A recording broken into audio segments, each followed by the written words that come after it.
shooter. And really what we wanted to do is we love Soulsborne games. We love Dark Souls, we love Bloodborne.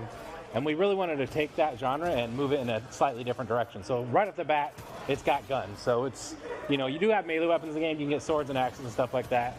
Another big thing we want to do is it's like seamless drop in, drop out co-op. You can play up to 3 players. They can come with you whenever you want. You can play through the whole campaign together. You don't have to like summon them or attune them to a particular thing to get into the game. Really seamless, really easy. You said 3. Yeah, 3. 4 was too many. It kind of ruined the pacing of the game, so we capped it at 3.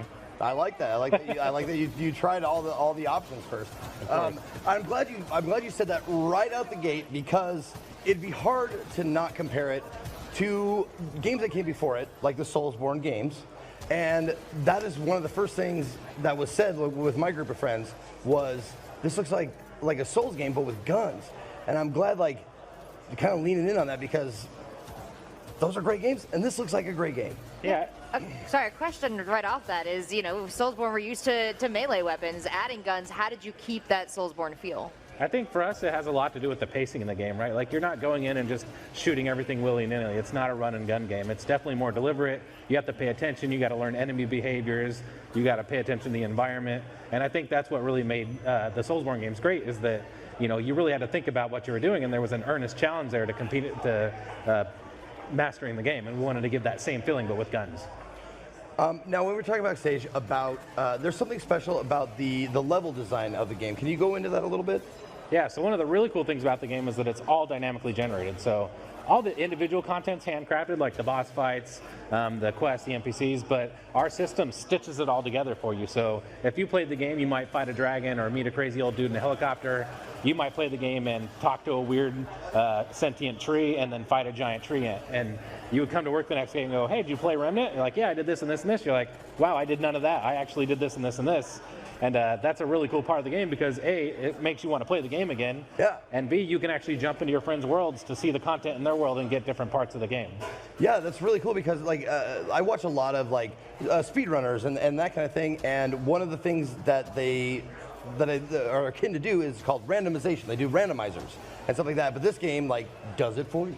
Yeah, and I think it'll be cool because you'll be watching the game stream and you'll be like, wait, like this boss right here, you'll be like, I've never seen that boss before. What the heck is that? And you might want to jump in and play the game, because you're going to see content through other people playing the game that you've never even experienced, even if you beat the game and actually play through the whole story. So what are we going to get to take on these bosses here? As I understand, you said the weapons that we pick up that we play with, we won't have them forever. They're going to degrade over time. No, so the big difference with the itemization in this game is that everything's basically a legendary weapon in this game. So it's not like a looter shooter. You're not like finding a million guns all over the place. I'm not picking and dropping. No. I'm keeping close to my chest. Exactly. I'm protecting. And it's a cool part of the discovery of the game, because when you find a boss or an event or an NPC or a quest, like that usually involves in you getting a cool legendary item. So if you've played through the game and you have different events, you're going to have different items. So really you want to get back into the game, replay the game, or play in other people's worlds to collect all the different items in the game. So my character could potentially collect a bunch of items in my playthrough of the game, then I can hop into my friend's game because he's got some boss I've never seen before, and I can go farm. Exactly. And I can take that item back into my game? Yes. What? So you have different boss I didn't weapons. want to say, I didn't think it could be true. I know, I was like, am I going to get in trouble? He's going to be like, no. Yeah, really, Yeah. I can play my game and then take all my sweet loot and go play with Zeke Yes. and his game. Yep, you could go in and beat the boss in his game and get, like, you might fight the dragon boss, and there's a cool flamethrower weapon they get from the dragon boss. I've said enough, you made me happy, you're good. Is there like a class system? Sort of. You start, you pick your archetype, which is really just your starting loadout. Okay. But you can equip whatever gear you want. And any items that start on those starting archetypes, you can acquire through other means in the games. Everything's acquired, even the traits in the game, which is our version of skills. Okay. You get them by doing different stuff, like if you talk to that guy in the helicopter, which is a real thing. There are certain items you would get from him, or that crazy tree I mentioned, that actually gives you a trait. And I think that gets into another aspect of the game, is there's a lot of secrets. So if you play the game, you'll probably miss a lot of stuff, because there's just hidden ways to interact with things, like bring this item here, or talk to this person in a certain way, or alternate ways to kill bosses, or completely hidden areas that all yield cool, unique rewards. Now, that's one thing that might be a standout from the other, like the Bourne games, Soulsborne games, is quests. You mentioned quests. Yeah, they're not like traditional, like an MMO style quest, but there's definitely like what you would perceive as being a quest, like side quests and stuff like that you can encounter, and they just get randomly generated into your world. Well, I like, what do you mean? Like, what kind of quest? Like, are there quest givers, or it's just like you like? How do you pick up the quest how do you line? know that you have a quest? Sometimes there's a quest giver. Sometimes you just run into it. Like there's Okay. one quest where you go into the dungeon and there's these weird root altar things. And you can kill them all and you get to the end and there's a weird NPC there that worships the root. Okay. And there's actually multiple ways to beat that quest. You can destroy the altars. You can side with the priest. I won't go into too many details because there's some secrets to that quest. Sure. But they all yield different rewards depending on how you beat the quest. And once I make that choice and I play through that scenario a certain way, is that set in stone then for my gameplay? It's set in stone, yeah.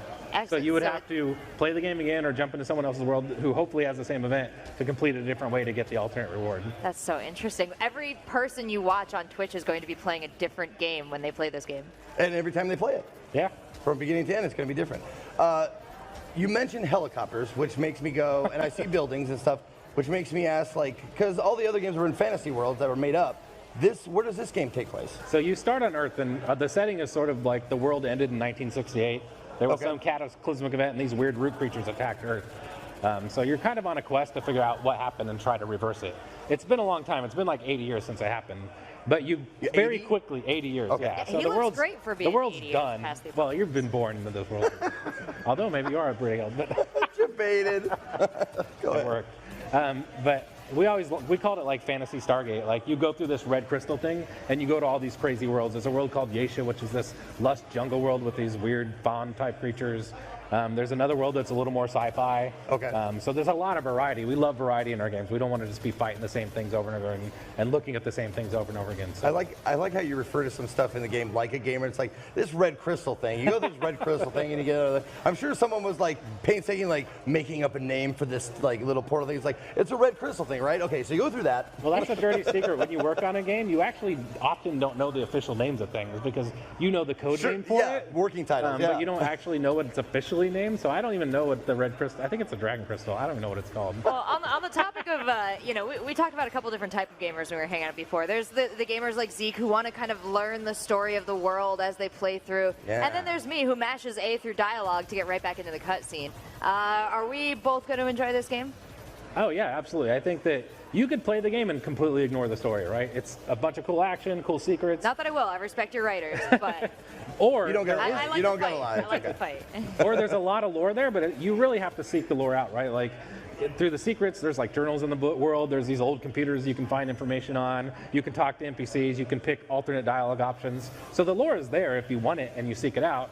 So it really lets you play it either way. Like, do you want to ignore it and just do all the cool action, or do you want to find out what's going on? Is it consistent lore? Like, no matter whether Zeke's playing or I'm playing, if we both kind of get to the end of the game, are we going to be like, wow, I can't believe it was so-and-so the whole time? Or are we building almost totally different worlds as we play through with totally different endings? There is so there's consistent elements that you would discover, but you would certainly get different parts of the lore depending on what events you rolled into your world. So since you're going to encounter different quests or NPCs, you'll get different pieces of the overarching lore that you might have to compare and swap stories on to try to get a sense of what's going on. Yeah, we're all going to need a